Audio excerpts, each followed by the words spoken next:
रायगडच्या महाड औद्योगिक वसाहतीमध्ये असलेल्या प्रदीप शेटे या रासायनिक कारखान्याला भीषण आग लागून लागलेल्या आगीमध्ये कारखाना जळून खाक झालाय। महाड MIDC मधील प्लॉट C मध्ये असलेल्या प्रदीप शेटे या रासायनिक कंपनीला रात्रीच्या सुमारास भीषण आग लागली। त्या दरम्यान कारखान्यात जवळपास 7 कामगार काम करीत होते। आग लागताच कारखान्यातील कामगार बाहेर पडले, मात्र या आगीमध्ये कारखाना पूर्णपणे जळून खाक झालाय। महाड MIDC आणि महाड नगरपालिका यांच्या अग्निशमन दलाने आग विझवण्यासाठी 4 तासांच्या शर्तीने प्रयत्न केल्याने आग आटोक्यात आली।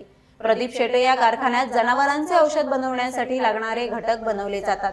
सदर कारखान्यामध्ये कारखान्याची नियमावली धाब्यावर बसवली जात असल्याने यापूर्वी देखील अपघात होऊन मानवी जीवितहानी झाल्याच्या घटना घडल्या आहेत। मात्र तरी देखील संबंधित विभागाकडून सदर कंपनीला अभय दिले जात असल्याने कंपनी मालकाकडून सुरक्षेविषयी कोणतीही उपाययोजना केली जात नाही, अशी तक्रार स्थानिकांकडून केली जाते।